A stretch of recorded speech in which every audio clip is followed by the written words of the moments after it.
উৎসাহী আমরা প্রচুর, কারণ আমরা নিজেরাও এবারে জানি যে আমরা জয় করতে চলেছি। সেখানে দাঁড়িয়ে আমরা সকলেই সত্যিই খুব উৎসাহী। আজকে সারা পশ্চিমবাংলার লোক বুঝতে পারছে যে পাল্টানো দরকার, তাই সত্যি বিজেপি সরকারকে চাই। তাই আমরা স্বতঃস্ফূর্ততার সাথে আজকে সকলে এখানে উপস্থিত হয়েছি।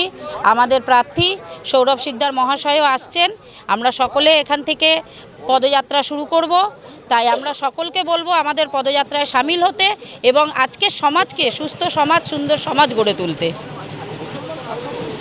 এখানকার সংগঠন নিয়ে বা এখানে বিজেপি যারা করে তাদের উপর দীর্ঘদিন ধরে বিভিন্ন রকম অত্যাচার হয়ে আসছে। দেখুন, যারা বিরোধী পক্ষ আছে তারা জানে যে তারা যদি সংহার না করে বা তারা যদি পাল্টা না দেয়, ঝামেলা না করে, তাহলে হয়তো দমিয়ে রাখা মুশকিল হয়ে যাবে। তাই আমরা কোনো সময় কোনো অশান্তি ঝামেলার মধ্যে যেতে চাই না। আমরা নিজেরা চাই সুস্থভাবে দলটাকে সুন্দরভাবে ক্ষমতায় আনতে, এবং এই যে যার বিরুদ্ধে আমরা লড়তে চাইছি, যে এই মার দাঙ্গা ঝামেলা, তার থেকে বিরত থাকতে চাইছি। এবং তাদেরকেও বলবো, যারা আমাদের বিপক্ষ দল তাদেরকেও বলবো এই ঝামেলার মাধ্যমে নয়, সহযোগিতা বা সহানুভূতির মাধ্যমে এসে দলটিকে করতে। কারণ এই মার দাঙ্গা দিয়ে কখনোই কোনো কিছু সুরাহা হয় না।